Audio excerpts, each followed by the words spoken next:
about how hard you hit. It's about how hard you can get hit and keep moving forward. To infinity and beyond! Some people without brains do an awful lot of talking, don't they? It's classified. You talking to me? I could tell you, but then I'd have to kill you. I can't lie! Expecto Patronum! Entertainment X. You never know what you're going to get. This episode, I sit down with Scott Guthrie. He's an accomplished actor. We discuss multiple different aspects of his life. We talk about his life in the theatrical community. We discuss signs in his life that have led him to where he is. And we cover a lot of interesting left field and right field topics of conversation. It's kind of a little bit of everything, all the while sipping some beautiful whiskey. So enjoy this chat and keep on keeping on. We are back, and today with me is Scott Guthrie. Hi. Scott, welcome. Good to be here. Thanks for sitting down with me. I am sitting down for the viewers. For the viewers, we are in a wonderfully climate-controlled room. So nice. The sound is perfect down here. So it's nice. Quiet and comfortable. On this 85-degree day. On this 85-degree day here in the beautiful NYC. We are sipping right now, actually, while we talk. We're going to talk about this a little bit. We're sipping Angel's Envy, which is a Kentucky straight bourbon whiskey finished in port wine barrels. You make it sound really good when you say it. Thank you. You're too kind. That's all I'm going to say about that for right now. So if you follow the conversation and you wonder why we start going in certain directions, it's because we're sipping whiskey. But we're going to talk about whiskey and so much more. Scott and I met doing Parade. Correct. Parade the musical at Finger Lakes Musical Theater Festival. Yes. And it's it a was mouthful. fun. That was a fun show. It was a great show. It was fun in ways of, sort of masochistic ways also. Yeah. With how the seriousness of the subject matter, but fun in that it was a great group and everybody just came and got in the sandbox and played from day one, and it was a real joy to watch. Yeah, that's a good way to put it. It was a real joy to watch. Yeah, I got the privilege to watch the show every night, as the reporter, as Britt Craig, and that was the best gift that I was given in that production because, as a reporter, my job is to observe, and I was able to extend that into the production. Brett Smock, our director, would give me something, and he would also give me the option of sort of augmenting it, say in the big courtroom scenes, so that I could be there viscerally, sort of observing and recording the events that went down. And so that was the best part because it was a different show for me every night. I would get to watch, people over here, they might be for Britt or they might be for Leo Frank, and these people are clearly not for Leo Frank. And you're talking about the courtroom scene, which talking takes about the place courtroom for like scene. a third of the first act. It's a big chunk of the show. Yeah. But then it kind of carried over. There were big sequences where, the focus would be shifting around because he'd have everybody up on stage, and I would just make a point to always find something new to report on, basically. Yeah, because you weren't a part of the community. No. I mean, I was, but I wasn't. I was the almost, in the original, he was kind of a narrator, and we wanted to take that away because we didn't want to tell the story just through his eyes. But he did have an objectiveness that nobody else in the show did. And it's funny, I have to say this little plug of my own podcast, even though we're on the podcast. Evan Pappas was like he was at the beginning of this, like 2 or 3, I think, of my journey here. Yeah. And he's a great guy. And he played the original Britt Craig. He did. And you played it at Finger Lakes. And you did a wonderful job. Thank you. And I remember specifically watching you work in the rehearsal facility. And I really liked the way you worked. Because Brett would throw, just by nature of Real Big News, the number, there was a lot thrown at you with like, sit, 8, open newspaper, 1, turn, da, ba, ba, do. And you just, there was no like, oh, stop. Do you remember what you're doing there? Scott, can we take it back? And I'm kind of curious, actually. We could start by talking about this. Your thought process when you enter the rehearsal facility and how you work, because you don't seem to forget a direction once it's given to you, which is a talent. Thank you. Yeah, that's a great compliment. I tell some of the younger people, do the work so that you can do the play. So like figure out what you need to know going into the room. Not necessarily saying come in off book, but come in with an opinion and come in with choices. And I would say with Brett Smock, I trusted what he was giving me. And we also didn't have a lot of time. And so I just wanted to... that number is kind of a departure in the show in that it was like a production number. You know, there was choreography, there was a sense of showmanship to it, whereas the rest of the show was very much natural, dramatic, non-theatrical type acting. So I really just trusted him with what he was giving me. But I do like to come in and have a sense, especially in a smaller show or a play, that I'm a scene partner that can play and that can support you, be it a musical number or something very serious and dramatic.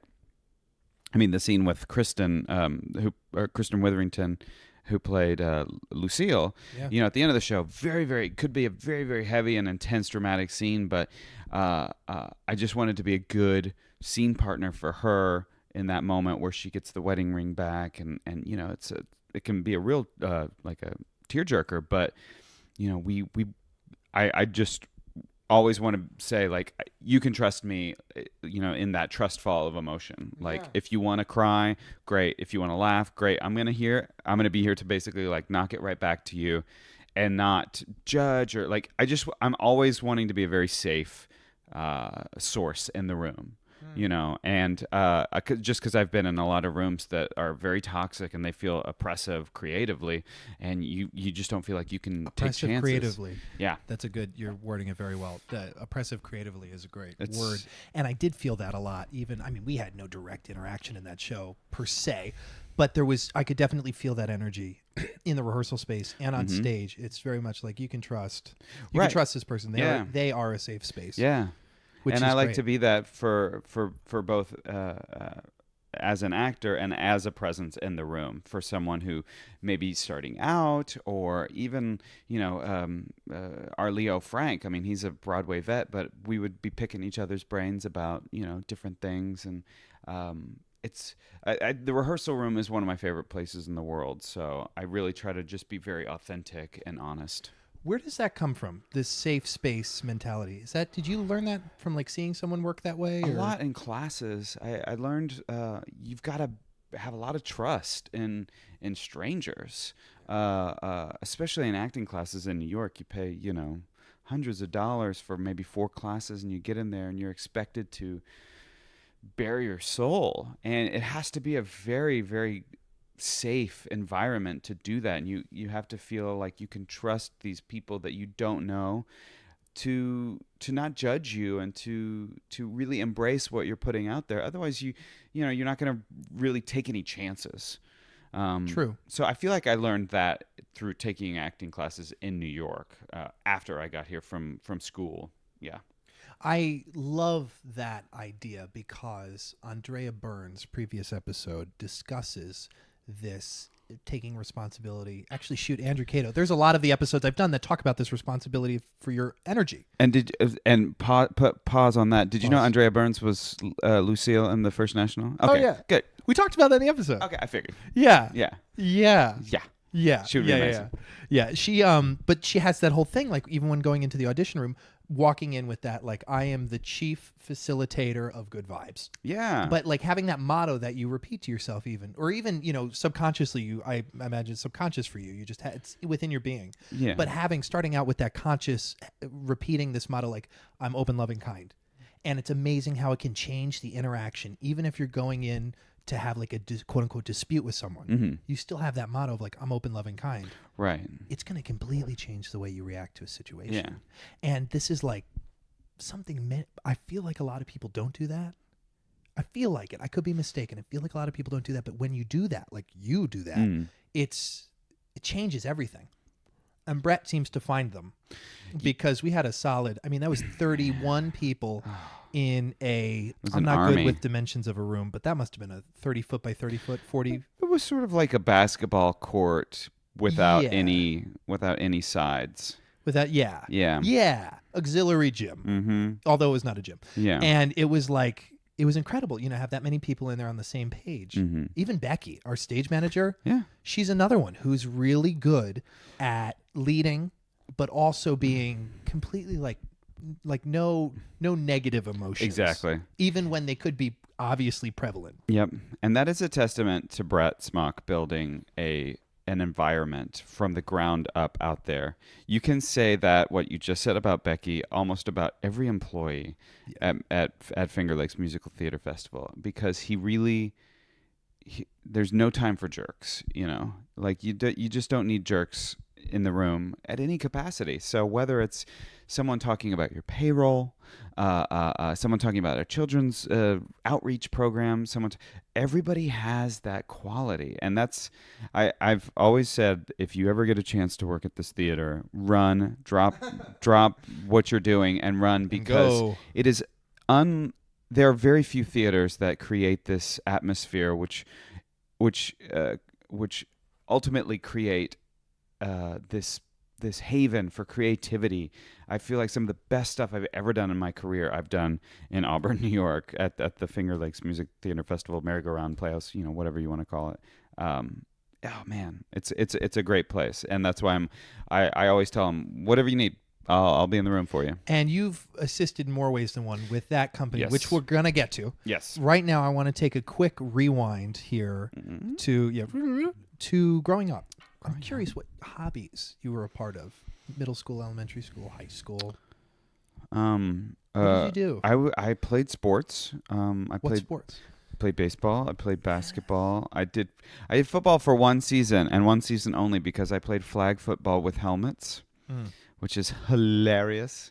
It's how I twisted or broke this finger. That's why my middle fingers. I'm showing him my crooked middle finger. But my parents split when I was 8, and before they split and after they split, I said I felt like my brain sort of shifted. Before they split, I was in all advanced programs. I was young for my grade, actually, because I'm a May baby. So I actually was too young for most of the state schools for that grade. So I should have graduated in 98 when I really graduated in 97. But when they split, I became really introverted and retreated to the bathroom. I'd lock the door and turn the stereo, our boombox, on, totally dating me, and lip sync in front of the mirror and do these shows in front of the mirror. And spent just hours in the bathroom and watching movies, E.T. and Ferris Bueller's Day Off. And I really became this sort of, I kind of searched inward for that, but I didn't figure that out until kind of high school, college, that's really what I was good at. But I grew up in a time where you got home from school and you played until dark. So we would go and whether it was just running around or riding bikes, or we were like those kids in Stranger Things. We were just always and I had to adapt because we moved schools a few times after my parents got divorced, so I had to learn how to get over, I still struggle with shyness, and I couldn't be a wallflower if I wanted to participate. So I did the spelling bee and arts and crafts and stuff like that, but I feel like I was just sort of a general kid. And I've always been so grateful for that. I wasn't a theater kid. I wasn't a jock kid. I just was sort of a general kid. I liked candy and arcades and just sort of the gen ed stuff for kids. And I think that sort of gave me a well-roundedness going into being a theater, a teenager and young adult. I had other interests, and I had other things that I was good at and could do instead of just doing a monologue. What was your first show? The Crucible. Or, well, What if you don't count the Sesame Street review in kindergarten, because I still remember I was the count, and I remember my line. It was 1, 2, 3, ha ha ha. Did you do the accent? 1, 2, 3, ha ha ha. Yeah. Yes! I think that's what booked me the role, Clayton. The count. I think it is. You're the only one who could do dialects at that age. This kid's got a knack for voices. He's made for this. I remember in 7th grade we did like a in drama class presentation of like some scenes from To Kill a Mockingbird, and I remember being gem. But as far as like a play, it was The Crucible by Arthur Miller. I was Francis Nurse. It was sophomore year of high school. You went and auditioned for that? I auditioned. I was a tennis player, and it was our qualifier that day, and so I had to choose. We had just read it in sophomore English. I read John Proctor, like the main guy, and I was like, "Ooh, I want to be a part of this." And my coach was like, "Well, if you don't go to the qualifier, you forfeit your place on the team, basically." Yeah. So at I don't know, 14, 15 years old, I think I had to choose. I had to choose between theater and sports. And if I went to the audition and didn't book it, I wouldn't have gotten either things.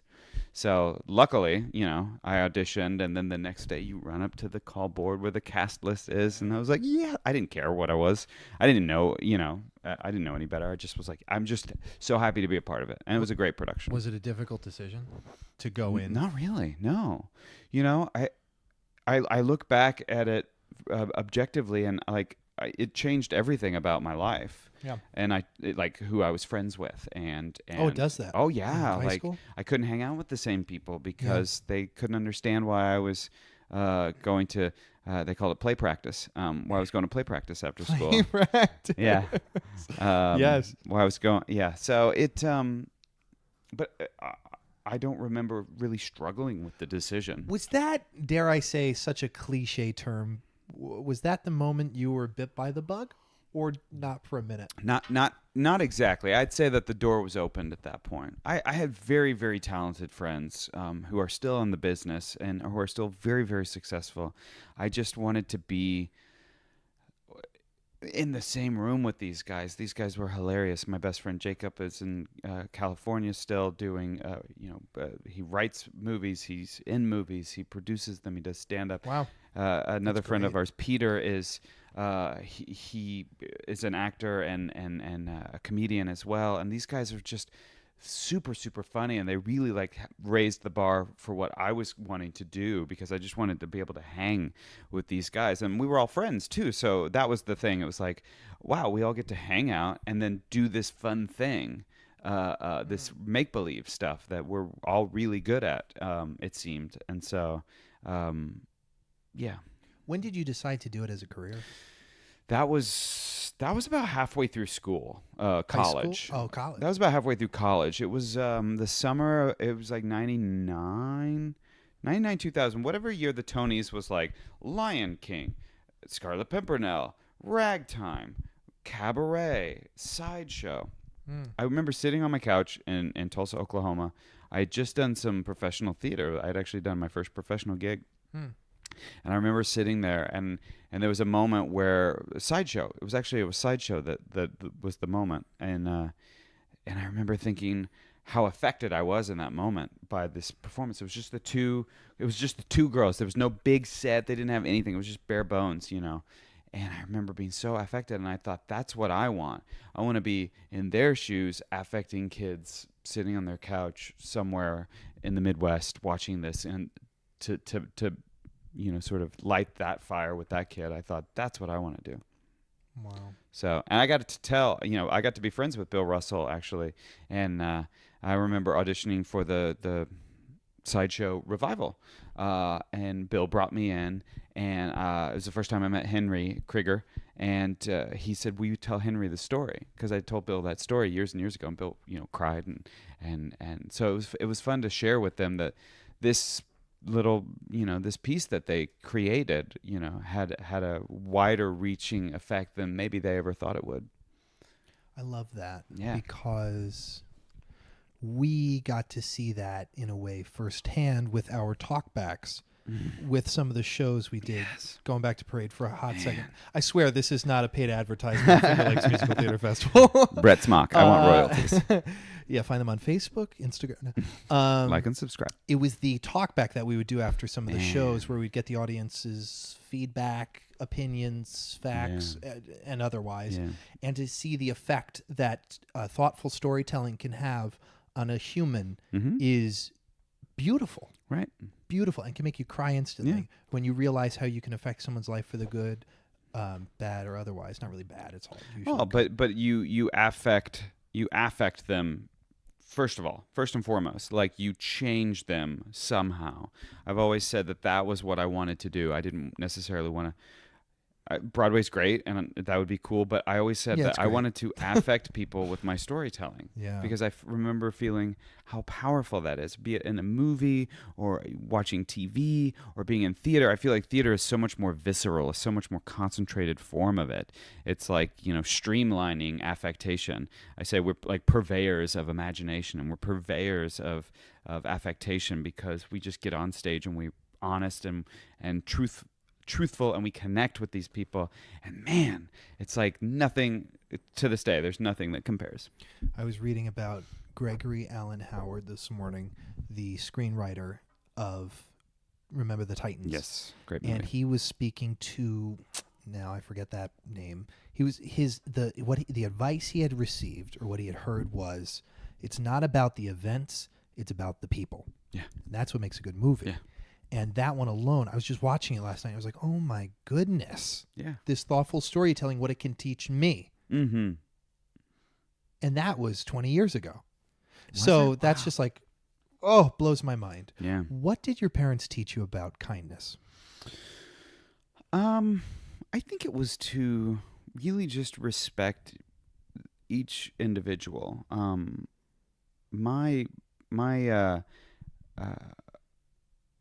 Again, my parents split at 8 when I was 8, but it didn't really affect me negatively because I sort of gained other family members. But my main family, my father's family, my mother's family, my mother's family especially, came from a Methodist background. My father's family also attended Methodist church, but like my grandmother was in the Methodist church as a profession, and she was like in the children's department. So I was kind of raised almost in this sort of hippie fashion of loving everybody, not discriminating anybody. Skin was not an issue, regardless of if they went to Sunday church in a Jewish church, in a Baptist church, in a Methodist church. There really was no delineation. It was just sort of like your neighbor. And there was, we're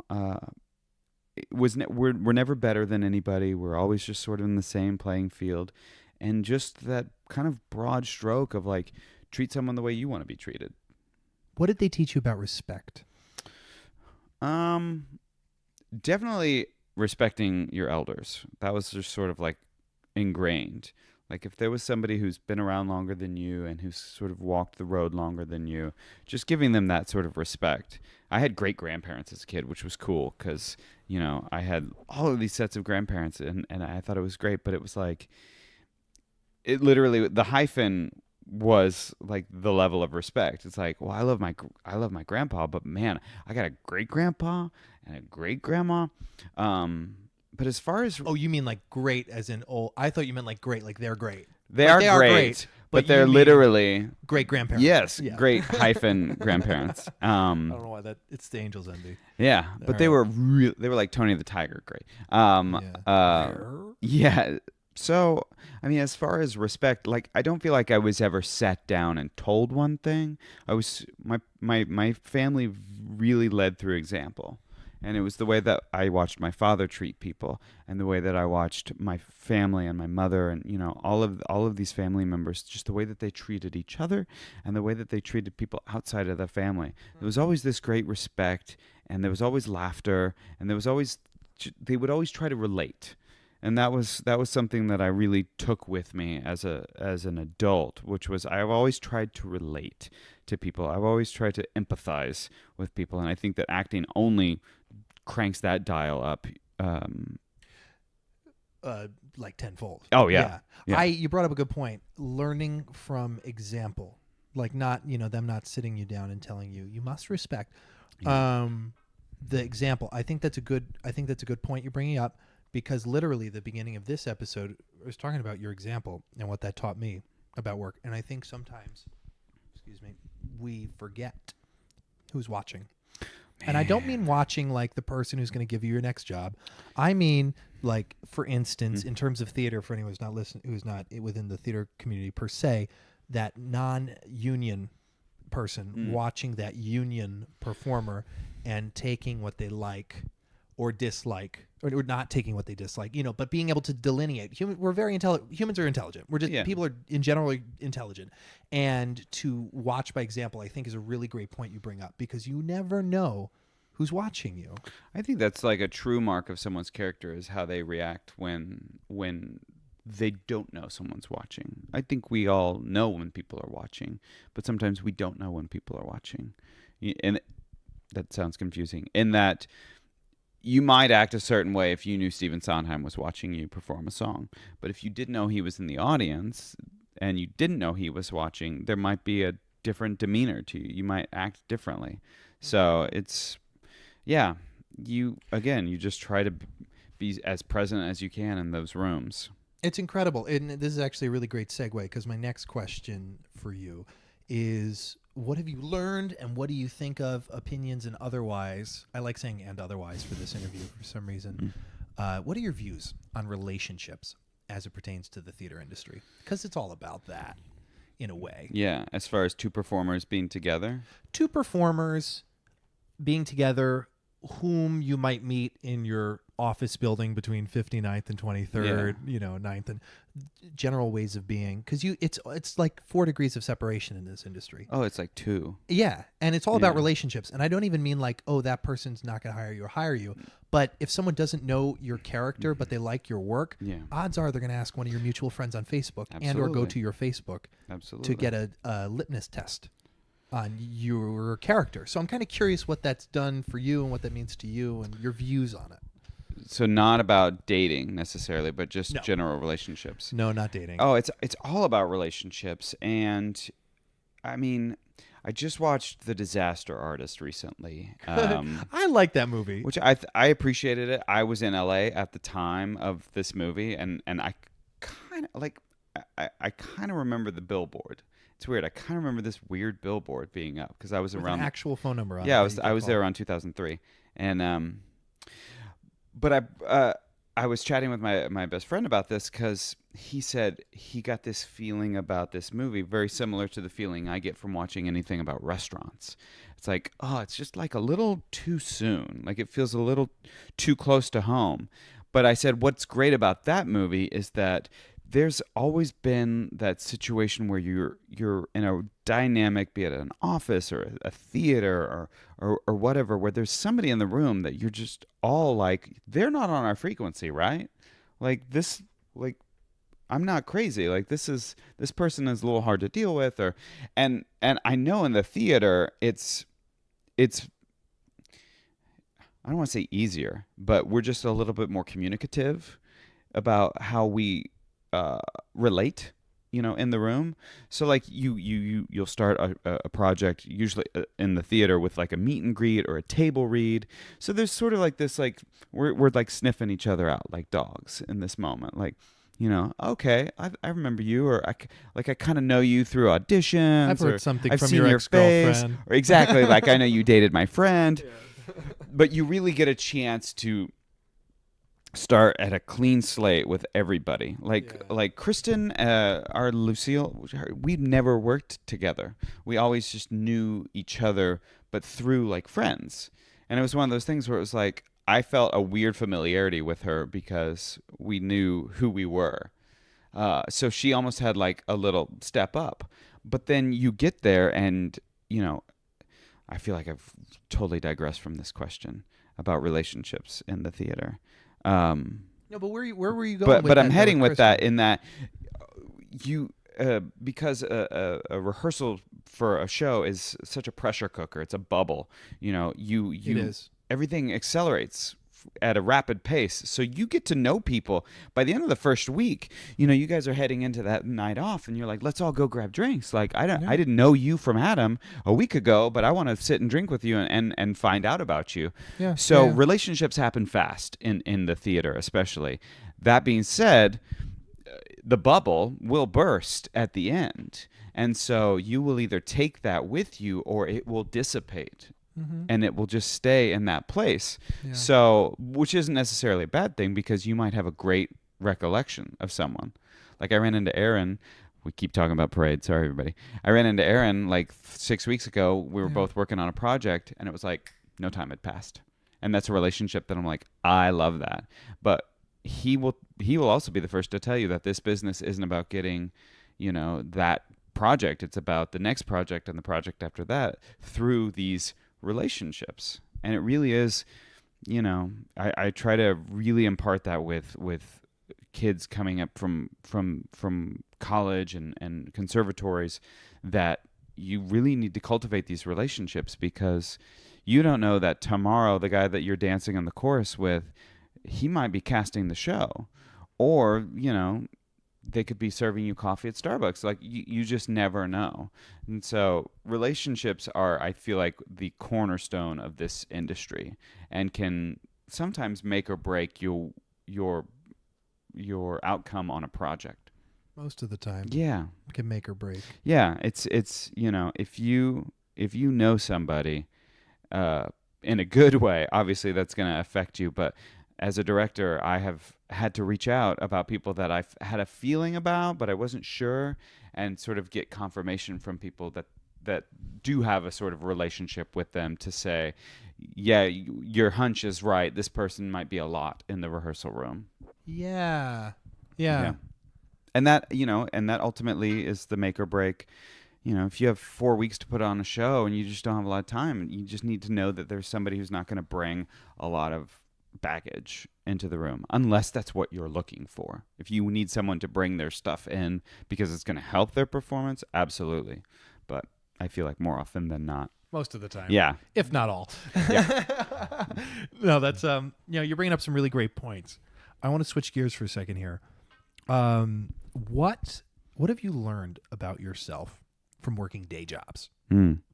Because we have to do our fair share sometimes. Yeah. I've done a few day jobs. Kind of what your time is worth.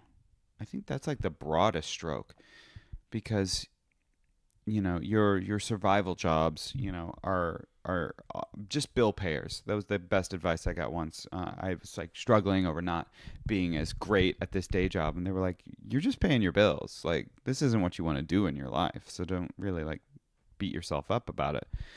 But you learn what your time is worth. So you learn, like, if I work 40 hours a week at this job, like, is the money I'm making worth the time I'm giving? Is that time that I'm sacrificing that I could be using for training or for auditioning or to be pursuing what it is that I'm here to do? Are you robbing yourself of that? This is a really great point you're bringing up, because I feel like that's one of the top things we take for granted and don't think about, is the value of our time. Yeah.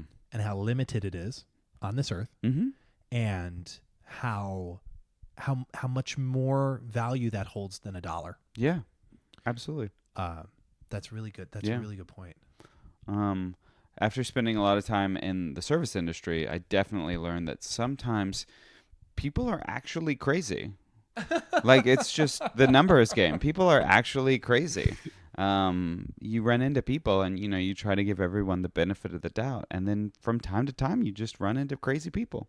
Sometimes, occasionally. It's just statistically, 1 out of however many people. Because I used to beat myself up over trying to, see the best in everybody. And then, I ultimately would be that guy who was like talking with some sort of, someone. This is interesting, because when I have worked like those sort of jobs, gig jobs as they've now come to be called. Gig job? Gig. Oh, gig job. What do you think I said? Ig. Yeah, ig jobs. Ig jobs. It's IG, a new word. Instagram jobs. I'm hip. I don't say the full word. I just say half a word. No, gig jobs is that, usually you're asking something from someone, what have you, and they don't, like, for instance, if you're asking for information, you're signing someone into an event or something, and they don't want to give you that information, they start to get rude with you. And I would always take that personally, because you take those interactions personally when you're rehearsing and when you're doing pretty much everything else. And for me to realize and separate, it's not about me. or it's not. It has nothing to do with me. No. I need to remove myself from that interaction, which opened up a larger lesson for me of my emotions and general happiness are not dependent on other people's behavior. Because then I'd start to dread going to the job. Yeah. And this was like a... That's a pretty mature life lesson to learn as young as you learned it. So kudos to you. Thank you. It changed the way I looked at that type of work. Yeah. Work in general. It's just a bill payer. It is just a bill payer. Mm-hmm. That's, yes, and some people are just crazy. What have the signs taught you or told you in regards to this move? I want to talk about, because we're coming up on a bit of a life shift here. Yeah. I'm I moving wanna to cover Philadelphia. Yeah. Yes, Philadelphia. So the signs are a pattern in my life with these moves. I always say when you're trying to, put the square in the circle, square peg round hole, that's just what it feels like. It just feels like work. And then when something like this, which just seems right, things just kind of fall into place. The signs have been like, hey, we're moving to this new city where, they have public transportation, but I don't know if it's if we'll be able to get around, both of us. And then a car presented itself, like just there, it's on your plate, and then also the general feeling that I have a lot of times going into a transition, be it going into a gig or going into a move, whether it's moving apartments or moving cities, there's just like an easiness when I know it's going to be okay. Yeah. Which is... Have you resisted change before? Oh, yeah. I mean, Because you're not in this, and that's what I'm so interested about. That's absolutely. why I'm asking, is because this is a big change, and you're not resisting it, and as a result, there's flow. Things are falling into place. Yeah, relationships. I feel like early in my life, in my adult life, the thought of not really, I don't want to make any waves, I'll take the unhappiness so that I don't change the status quo, and then it ultimately ended terribly, Yeah, so it usually does when we do that. There's so much when you sweep all the stuff under the rug, and there's just a giant hump in the middle of the rug. And you trip over it. Exactly, and then the rug blows up. Wow. Yeah, basically. There's gunpowder under there. Yeah. So yeah, I would just say the confidence of going into it. I remember going back to grad school. I was young in my performing career. I had just got my equity card, and I was just really just pushing that square peg into the round hole and trying to make stuff work with my career. And then I thought, what if I took 2 years off? I was like, hypothetically, what if I took 2 years off? Within 48 hours, I had a scholarship offer. I had a lease. I had peace of mind. And it was just it was the universe's way of, saying this is the path, this is the way. I love these stories, and thank you for sharing this, because by nature we resist change. Yeah. For the most part, that's a uncomfortable. general statement. It's uncomfortable, and we resist uncomfortability. And the brain is made for survival, not happiness. Right. So to find that happiness, that nugget, is very important. And it's amazing what can happen as a result with your flow and all the opportunity. I mean, who the heck even knows what's going to happen? I have no idea. My mantra lately has been, I have no idea what's going to happen, but I know I'm going exactly where I'm supposed to be. Can you say that again? I have no idea what's going to happen, but I know I'm going exactly where I'm supposed to be. I love that. Yeah. I absolutely love that. Yeah. Speaking of... Never mind. I was going to make a really bad segue from that, but I do love what you just said. Seriously, that's so good. That's just so. It's good. It's a leap of faith. I mean, it's very much a leap of faith. That's exactly what it is. Yeah. Like leap and the net shall appear. All that kind of. But it is. I mean, it is. This isn't like foo-foo. This is real. No, because Philly has everything that I do here in the city. It has arts. It has a food scene. It has culture. It has American history. It has. I sing on the weekends for churches, and so it's got a rich church situation as well. So yeah, I know that I'm probably going to do something like that. Do I know exactly what it is right now? No, and I'm strangely comfortable with that, which is weird. It is. Yeah, but I love that. Yeah, that's how you know you're on the right track. Again, switching gears as we've been doing this whole time. I want to discuss a little bit what we've been sipping on while we've been talking. And we went to a whiskey bar, must have been a month ago at this point. Is it a month already? Time flies when you're here. Time flies. You're having fun. What was that place called and where was it? On the Rocks, I believe it's 49th and 10th Avenue. And it has pretty much every type of whiskey you could want. It has all things whiskey. When you look behind the bar, that's pretty much all you see. And we got to talking, and I was trying to delineate, if that's the right word, between bourbon whiskey, Scotch. Is brandy up in that category somewhere? It's made from grapes. Never mind. And you made this great umbrella analogy. Yeah. What was that? So if you think of whiskey as an umbrella, then everything that falls underneath it, Scotch, bourbon, rye, Irish whiskey, Canadian whiskey, it's geographical. And then it just comes down to some differences in how it's made or what it's made with. But for the most part, it's all whiskey. And when I worked at a whiskey bar for a year, I got a great education. I said I got like a college minor in whiskey because I would work with brand ambassadors and reps, and they would come in and they would walk us through their lines. And normally everybody would try to give like they would give you a little devoted time to the process. So I got to listen to a bunch of different people talk about the process. But when you talk to people about whiskey, they're so sort of intimidated by it. They're like, well, I like Scotch, but I don't like whiskey. And you're like, well, that's not exactly. So I would make a point to try to educate people. And that's when I came up with this sort of, it's an umbrella. Everything that's under it just comes down to like geographical. Canadian whiskey, Irish whiskey, bourbon made in America. This helped me out so much and I love talking about things that you wouldn't expect to talk about on this podcast, like these little like fun facts. I'll take it. Because it's just so interesting to me. I mean, anyone who's a connoisseur of anything, I respect, and that's a big blanket statement, big umbrella statement. I just said, well done. But I fascinates me the knowledge that one can have about whiskey and how it really is like an art all in itself. The way it's created, the way it's made, and this is like we could talk about. I mean, jewelry, flowers, cigars.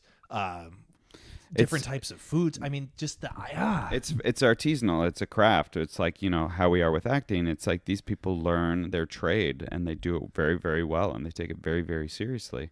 I was just in Scotland for 10 days and got to witness it firsthand. I mean, the fact that it's the same ingredients, primarily, some sort of cereal grain, water, a little bit of yeast. That's it. Oh, yeah, the other one, like bread. Yeah. It's all the same ingredients. But it's the way you make it, how you cook it for how long. You have an entire aisle of bread, at the supermarket. Yeah. And you have entire, liquor stores that have completely different selections of essentially the same thing. I'm amazed you remember anything from that trip. Scotland? Yeah. I mean, I did have a little bit of whiskey there. But it was surreal. It was the trip of a lifetime. It's such a gorgeous country, and there are wonderful people. It's a magical place. I highly recommend it. What's your favorite? Do you have a favorite whiskey? I would say it's whatever I'm drinking right then. Okay. So it's Angel's Envy. That's like saying, what's your favorite breath of air that you ever took? It's like, I don't remember. Like that, yeah. I don't remember. I've had some, I will say, just hearkening back since it was so soon in Scotland when we went to Glenlivet. I'm a member of the Guardians program, which is sort of like a membership thing that they have, and I was there at their distillery, and they gave me a dram of some very, very amazing, delicious, highly unavailable whiskey that I thought this could be like top 5 whiskeys of all time that I've ever had. But usually when people ask me like, what's your favorite whiskey? It's usually what was the last thing I had, Okay. Yeah. I had a follow-up question to that, which completely slipped my mind. Whiskey, Scotland. So that whiskey you had. It's honestly, it's the Angel's Envy. What was the one I had at the bar? I don't mean to put you on the spot there. Oh man. I know. And you know what? Honestly, with technology the way it Michter's. You had Michter's. See, I was just going to scroll up and find. Because I remember having to send you information about Michter's. Michter's. There's no. Yeah, I don't know why I did that. Okay. It's really good. It's really good. I have to go check out Scotland. I haven't been there, and I would love to. You'll have a blast. Like it was a lovely trip. Okay. Going on here. Curious. How do you stay balanced in life? Before you answer that, I just remembered my question. Shoot. Previous from that, so I hope we're not screwing with No. flow here. And this is a completely one just popped in my head here. If you could do a TED Talk about something you're not known for, what would it be? I will unabashedly say I've never seen a TED Talk. I've seen like YouTube clips of them, but Yeah. it does seem like sort of almost like masterclass topics about. You're saying in person you've never seen. I've never watched an entire Oh, TED okay. Talk. I've seen some clips from Okay. TED Talks. Yeah, it's 20 minutes only. 20 And minutes. Yeah, that's your limit of time. And it's just one person talking, no questions. What their or anything. specialty is, Okay, yes. so it's sort of like a giant monologue about. 20 minutes, yeah. And the question is what would be the TED Talk I would give about something that people wouldn't. Yeah, what you're expect not known, them? like it wouldn't be on theater. Oh man, I mean. Did we just answer? It may be with whiskey. People are usually surprised at how much I know about whiskey. I was. Because I would say, yeah, it came out of just necessity of needing to know for a job. And then I became not obsessed with it, but I'm fascinated with the idea that 3 ingredients make, I just tell someone to stand at the wall of a liquor store and look at all the things that are technically whiskey and to just know that that's all from the same stuff. And so it made me want to know, well, what makes that different? How is that different? What does doing this do to it? So that would be my TED Talk. It would be a fun TED Talk. We would probably have something to drink while we talked. I mean, I did teach a class for a little bit about whiskey, and I just found it so enlightening to watch people have those light bulb moments and not be so scared of whiskey or intimidated by whiskey and walk into a whiskey bar and be confident in the way that they ordered.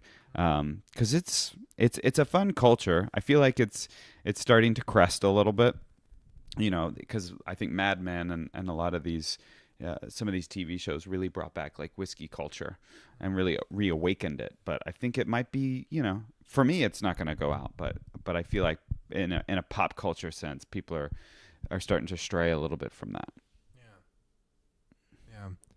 Yeah. So how? Yeah. Okay. So going on to the next one here. How do you stay balanced in life? I try to find a few anchors, like to keep me balanced. Dwayne Johnson, who I follow on Instagram, shamelessly. The Rock. The Rock. Okay. The Rock. He has some interesting points that he makes a lot, and one of the things that really changed my perspective is he talks about having anchors, keeping anchors in your life to keep you grounded.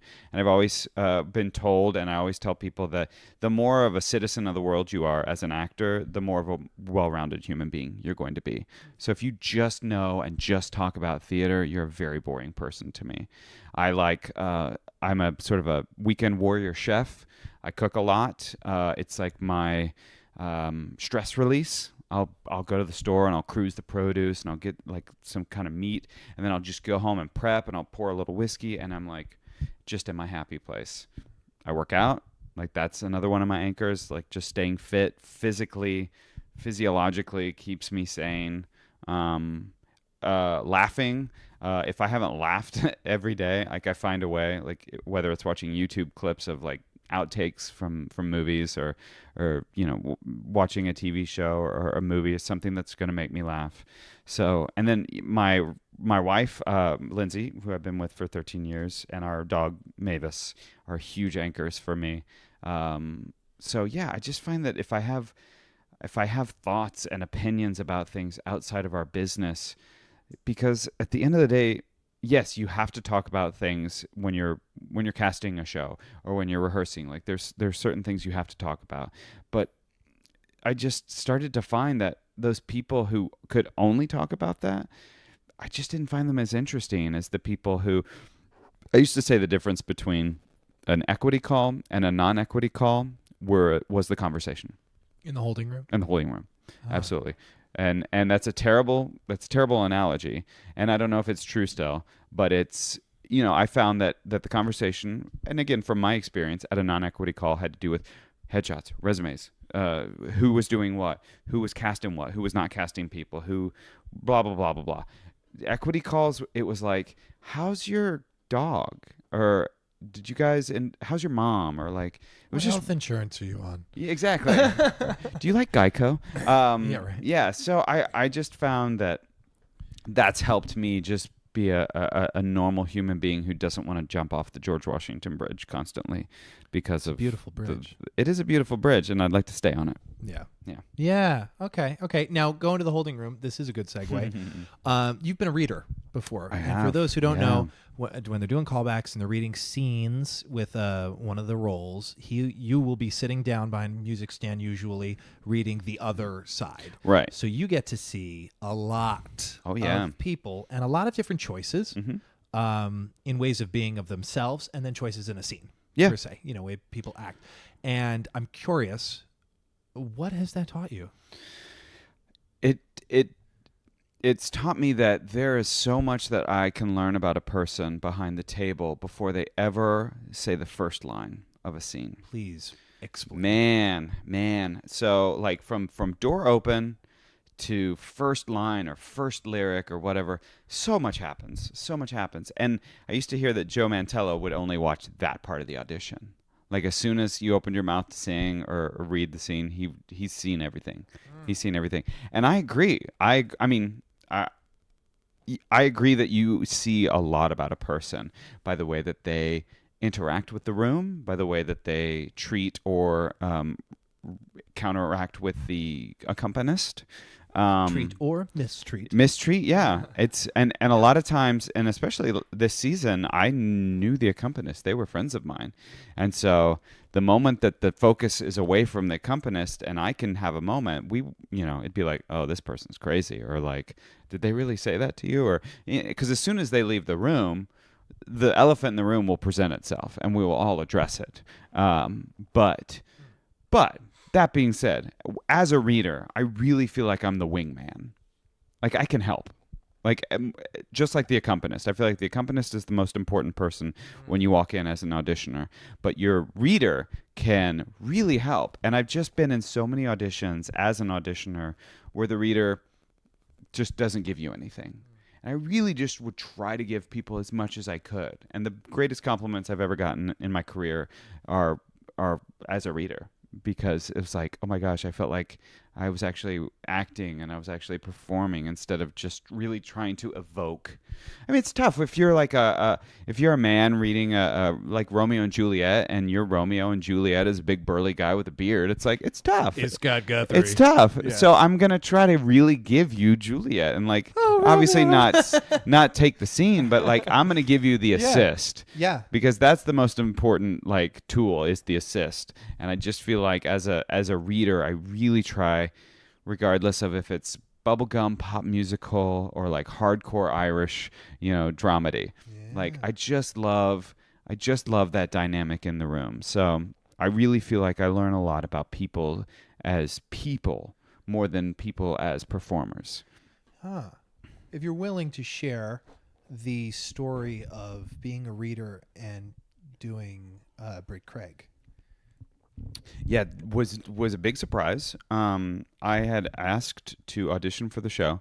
I knew I was going to be a reader for most of the parade campaign.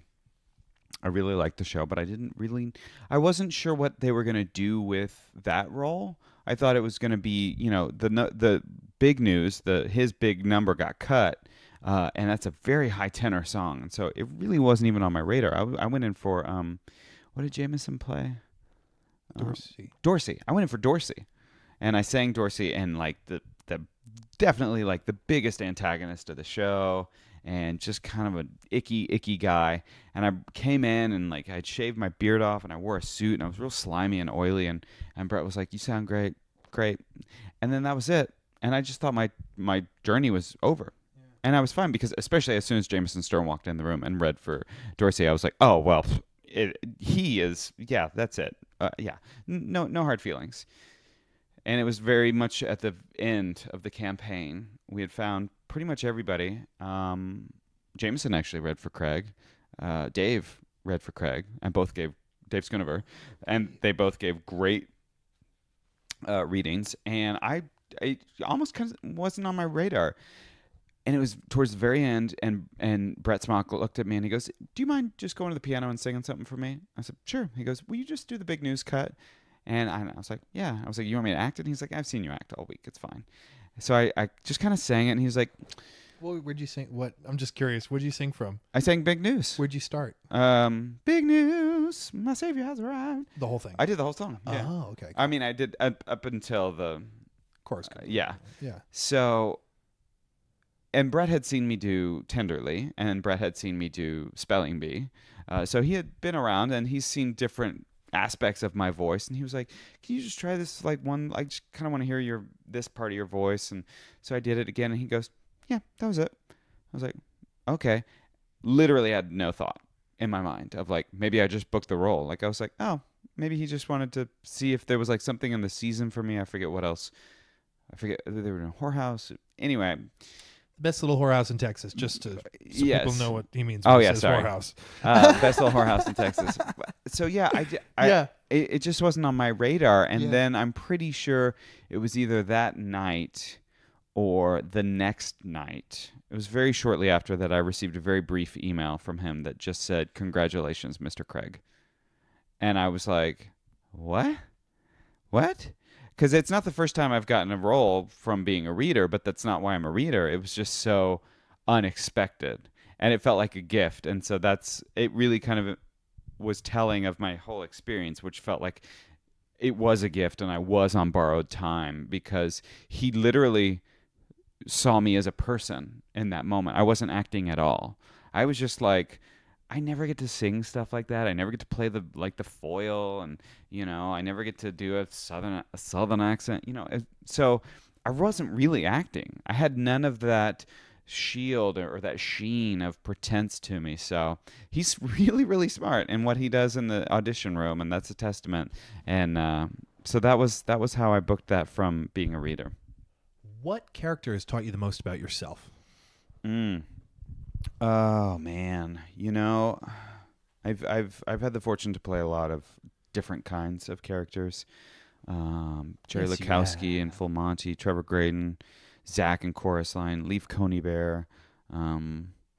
They all just dial up a little bit about me. You know what I mean? It's like Spinal Tap. It's just me on 11. Sometimes some aspect of you. Leaf Coney Bear was a reminder that I just stay silly, stay silly. That was a big lesson that I learned from that. Jerry Lukowski was never be afraid to say I'm sorry. Don't feel like you it dealt with toxic masculinity for me. And I knew that was never going to be an issue for me, but it was that was just a reminder of that's not your path. You don't want that. Which one surprised you? Billy Bigelow. Billy Bigelow was really surprising on how it really grabbed me. And it just, I say it's always where it resonates with you at that time. Playing Zach in Chorus Line of 5 years ago really resonated with me because I'd been in Chorus Line. It was the last show before I moved to New York. It was the last show before 9/11. And so much of it resonated in such a different place with me. But man, there was something about Billy Bigelow. I wasn't expecting to feel like, it's like standing on the shoulders type of a role. You're like, this is a really substantial piece. And it's funny because I'm actually going to see the show tomorrow at the matinee, Carousel. But yeah, I feel like I just try to learn a little bit. What were you going to say? Why? Carousel? Why did it surprise you? He's really a bad person on paper. And for me, the challenge was to find the goodness in him. Through the domestic abuse and the alcohol abuse, and he's a thief and he's a liar but man, for me it was, how do you make somebody like that on paper? How do you root for them in the end? How did you? I don't know. I had a great director, Brian Feehan. The way he directed that piece, and especially the way he directed Soliloquy, was unlike anything I'd ever experienced. It was just about bringing yourself to the table. We literally were walking around the stage, and 15 minutes later, I realized we had blocked Soliloquy because he was like, "What would you do? What would you do?" And it was the scene where he almost hits Julie. And he really brought it to a point of like, it was not Billy and Julie, it was Scott and Brittany, you know, the actors. And I remember a moment of like, that's not me. I am not the characters I play. And I was able to bring Scott to Billy instead of being like, well, I have to play Billy Bigelow. I have to be Billy Bigelow. And I was like, no, I don't have to beat my wife. I don't have to, you know, die to play this role and to serve it. I really have to bring myself to the table. So maybe that was the issue. That was the takeaway, which was the most important thing that you have to offer these characters is yourself. And you can ultimately choose how much you bring into the room and onto the page and to the character, how much of yourself. Because I feel like I bring a little bit of myself to each character I play instead of just presenting a blank slate and fabricating a performance or an individual. I have to access part of me and either turn it up or turn it down. And maybe maybe Billy Bigelow was that calibration point where I realized, like, okay, I can actually use this of me, and maybe I don't have to use this of me, you know. Mm-hmm. So maybe, if that makes sense. That makes sense to me, yeah. Do you have a favorite failure? Or a parent failure that set you up for success? You know what? Not getting Phantom of the Opera is a great failure. When I first moved to the city, it was 2001. It was right after 9/11. And I had a meeting with a big agent that I won't say, but it was like a big agent. And he had met me in college, and he had brought me in. And he could tell, like, something was bothering me because, you know, after 9/11, it was tough. Like, not just for humans in New York, but actors in New York. Like, nobody wanted to put on a show. Nobody wanted to hire anybody new. Nobody wanted to change the status quo because we all just wanted to go home at the end of the night and eat Ben and Jerry's and just, like, hold on to what we had. And I remember he sent me an appointment. I wasn't even with him. And he said, I always told you I was going to keep you in mind and take care of you. So he gave me this appointment, and I went in, and I knew from the moment I opened my mouth that they had no interest in me. I mean, I was way too young. It was for a Rowell cover, I think. And the only thing that kept me in the room was that I knew the Christine. We had done My Fair Lady in high school together. But I knew if I booked it, I booked a production contract, an equity card, and an agent at 22. And looking back, I'm like, oh, I'm so glad that didn't happen. I would have been a monster because I hadn't been told no enough. I had too much going for me at that point. And I didn't have any life experience to the table at that point. And so I've always been very, very thankful for that no. So Tara Rubin and whoever was in the room that day, like, that was the best no I've ever got, because I think that really helped. It was the no that made me know, like, I had to work so much harder, and that I think that that's when it wasn't a hobby anymore, and it wasn't just something you did in the summers to get away from home. This was a business, and this was a lifestyle, and this was something that I really had to figure out how I wanted to do it. It takes a big person to realize that no helped you grow so much. Not at the time. I mean, at the time I was like devastated. But come on. But yeah, but no. I mean, almost 20 years later, like, I've said to this day that I'm more grateful for the negatives than the positives. I've always learned. Well, those are the ones that make you larger. Oh yeah, I don't mean to take away what you just said. You were saying you've always learned. I get more takeaway from the negatives. Yeah. Yeah. Yeah. I learned more, like, especially in my early career, I would walk away from summer stock gigs or out of town gigs, and I'd be like, I'm never going to do that. Never going to do that. Oof, I learned that not do that. I felt like I learned more about what not to do than what to do. And every once in a while, you get to be in a great situation like Parade, where you're like, man, I learned something great from it. I learned something positive from it. It was such a positive experience. I've also had a lot of negative experiences that I've chosen to look at as learning.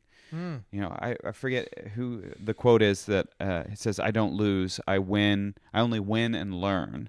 I forget who said that. But that's exactly how I tried to look at it. Like, I never looked at it like wasted time. Is that Michael Jordan?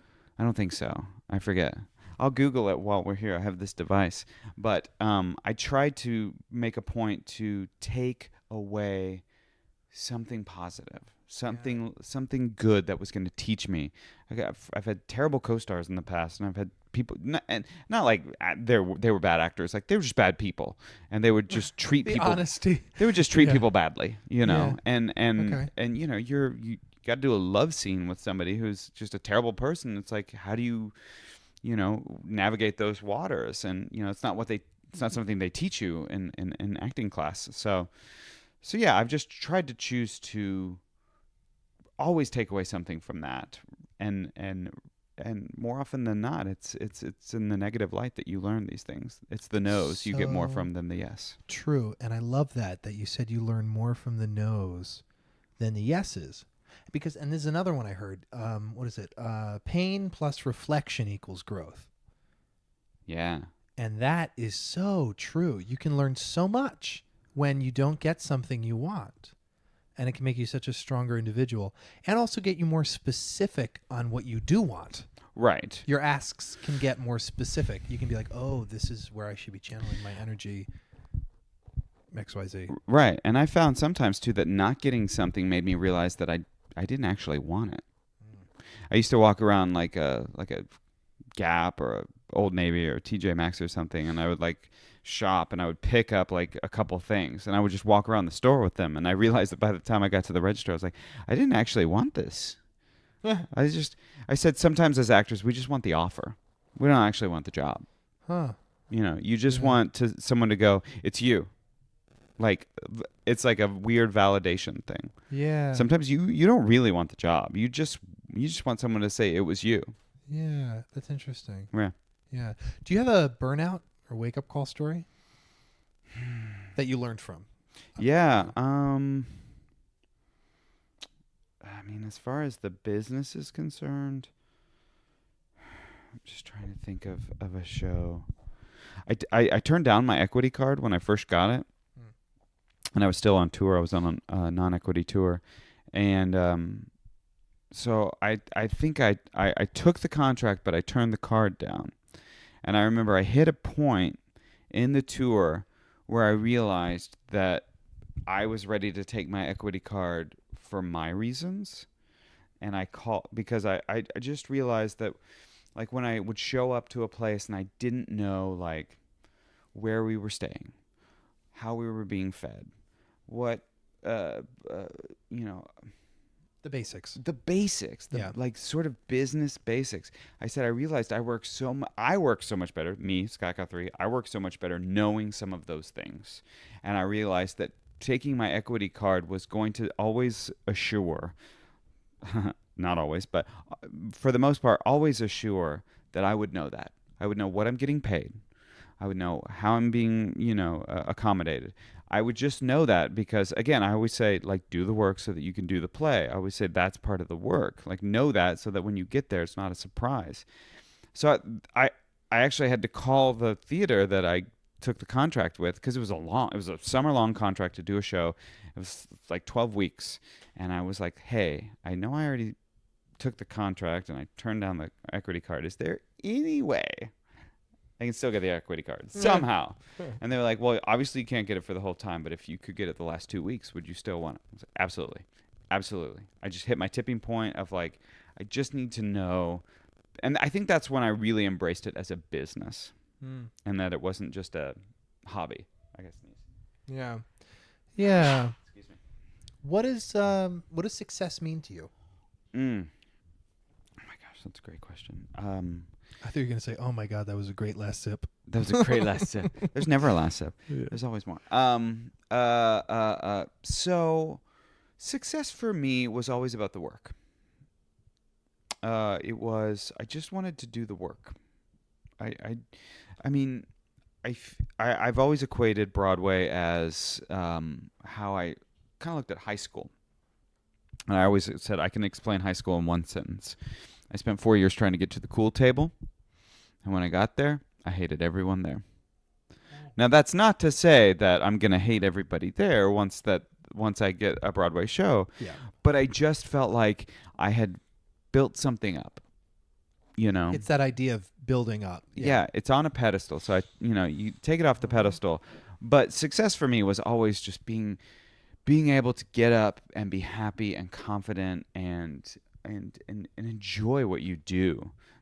If it's acting in a play, if it's being a sous chef, if it's working for the municipal, like working for the city, if you're happy doing it, that's success, man.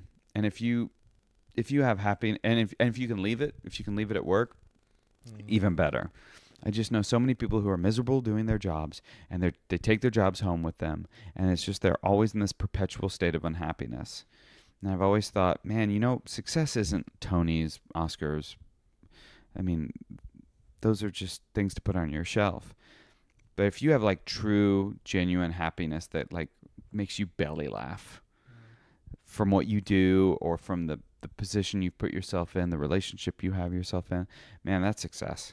How do you balance achievement versus fulfillment?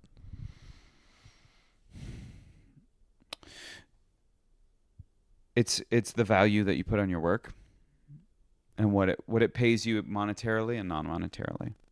You know what I mean? I do. I know exactly what you mean. It's if going off to play your dream role in a gig in the middle of Utah, for 4 weeks and at bare bones nothing, if that makes you happy, that's success. That is success, and that's fulfillment. That's fulfillment. Versus, I'm just gonna get on a Broadway show and be a cog in a machine because that's success to me. I have no artistic fulfillment. I can't make original choices. But I don't know. Some people that fulfills. Some people, because they're on Broadway, they're doing that 8 shows a week, and they never see past that. But I just say that it just comes down to you. It comes down to what you need to accomplish at that point. I've been very fortunate to play some roles that I had no business playing at such a young age. And Sweeney Todd, John Wilkes Booth, Major General Stanley, these roles that I'm like, I've done it. Like, I'm happy. I there's always going to be a new thing. Like, I'm still like Bridges Madison County is like on my short list for sure. Phantom of the Opera would be great.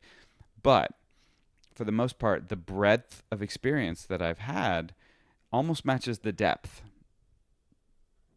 Yes. Okay. You see what I'm saying? I do. It took me a second. And that has fulfilled me in a way that, I always said, I've gotten to do some projects to the point that if I had to walk away, I could. Yeah. What mistakes have you made that have proved essential in learning? I've put my foot in my mouth a few times. I tend to wear my emotions on my sleeve and to react out loud, and I've definitely hurt a couple people by that, and I still apologize about it to this day. Especially in grad school, I made a comment about a set piece being the star of the show, and it just being I have a dry sarcasm to me, and I realized I was like, that was just hurtful. That you shouldn't say that, and it really made me have to step back and really humble myself to the team sport aspect of this all, to the creative, to the what am I trying to say? To the us aspect of it. It is such a collaborative element, and I had to respect it more. I didn't respect it enough, and I've put my foot in my mouth a lot, and I've had to eat crow some, and I've not been able to come back from a few things, but I think that people know that when they come to me, that they know that I'm gonna kind of say what I feel, and it's we try to be so polite and correct in this business, and I understand that, and I respect that, and I also tend to speak unfiltered a lot, unfettered by any of that nicety. Not to say that I'm not respectful. I'm always respectful. I would never say anything like, "Oh, that was a terrible choice," or "Why are you doing that?" But I do tend to have my foot in my mouth. Okay. Yeah. Thanks for sharing that. Of course. Seriously. Is there a common piece of incorrect advice you've heard in your field? In my field, a piece of incorrect advice. I think there's a stigma of like, if you love your job, you'll never work a day in your life. I think that's like That's kind of the cliche, which is bullshit. I'm sorry. Sorry. No, you but can. This is good. It's adult I'm humor. like, work is work, and everybody who loves their job still hates their job sometimes, and because it is that, it is a can have a job, bad day. and it's work. Everybody gets bad days. Yes, that whole idea of you don't get a bad day on Broadway. I was like, oh please, like it's the most demanding work schedule ever. And I don't know her personally, but I'm sure Beyonce has a bad day here. Oh and my there. gosh, they just have really good PR people. Yeah, that idea of like, yeah. I think we're all allowed bad days, and the fact of like make every day a good day, and We're all allowed bad days. oh my gosh, New Yorkers, best New York advice I ever got was if you really love it here, you're gonna hate it half the time. And I was like, oh my, I mean, after almost 20 years here, it's the best thing anybody ever said to me. Oh my Lord. And once I allowed myself to hate it half the time, it's You're great. like, I fit right I in. got it. Is there a text you refer to daily Or or frequently? you know, recently somebody had mentioned about the again, me putting my foot in my mouth. They said if you say 3 things before you actually say it out loud, it affects if you say it out loud, which is it true? Is it kind? And is it necessary? And I thought, wow, that's a great filter to run a lot of this stuff through. Is it true? Is it kind? Is it necessary? Which it may be true, but is it kind? Is it absolutely necessary for you to say? And my wife is always telling me like brevity is your buzzword, because especially as a director, like I just try to be brief in what I have to say because I can talk for a long time, as we can tell by however long we've been talking. Yeah, do you want to guess? 45 minutes. An hour and 15. Sorry, listeners, if you're Angel's still envy. here. Three people listening this far. Whoever's left. Whoever's left. Is it true? Is it kind? Is it necessary? Is it necessary? That's I the like that's the that. one for me. Is it necessary? I really like that. Yeah. Do you have a most worthwhile investment, be it skill set, money, time? Time is I'd say our most valuable thing. I invest my time in those that I love and those that I trust, and I really don't invest a lot of time in anybody otherwise, because I have found I think that's our greatest resource. Yeah. Yeah. It is, and it's the only non-renewable one. Absolutely. Most gifted books. Pillars of the Earth by Ken Follett changed my life in high school. That's a good book. It's a great book. I love a lot of Ken Follett stuff. You Are a Badass by Jen Sincero. It's a great book. I finished The Art of Not Giving a Fuck. Wait. Yeah, I think the that's subtle what- art. It's the subtle art. The Subtle Art of Not Giving a Fuck, which is Good great. book. Yeah. The Kite Runner. Blue Like Jazz. That's another great one. What is that about? It's just a kind of a play on people who are maybe struggling with spirituality or religion. What's it called? Blue Like Jazz. Blue Like Jazz. Yep. Okay. The Alchemist. Oh my goodness, I'm on my 3rd read of that book. Yep. Right now. Alchemist, Four Agreements. Those books like that are all great Maktub. rereads. What? Maktub. Maktub? It's written. Did I say that wrong? I don't know. It's in The Alchemist. Anyway, everyone should read The Alchemist, honestly. Yes. Sorry, was there more? I don't No, I mean, Those off the are all top, great Off books. the top, yeah, that's That's great. I'm trying to read more. I get really bored when I read. I try to do things more productive than looking at an iPhone screen. You know what? That seems to be the daily challenge when you have some very little downtime, especially here in the city, because it's quick. It's a quick. It's my well, favorite. not even just the It's my city. favorite memory of New York was reading the last Harry Potter book, because we were all in it. You know, it got released on like say a Friday. Everybody took the cover off, so it was a mustard-colored hardback book, and you'd walk on the train and you'd sit down and you open your Harry Potter book, and then you'd see like a guy 2 seats over, yellow book, totally reading Harry Potter, and it was this weird kinship. You would reach over to a total stranger and be like, "Where are you?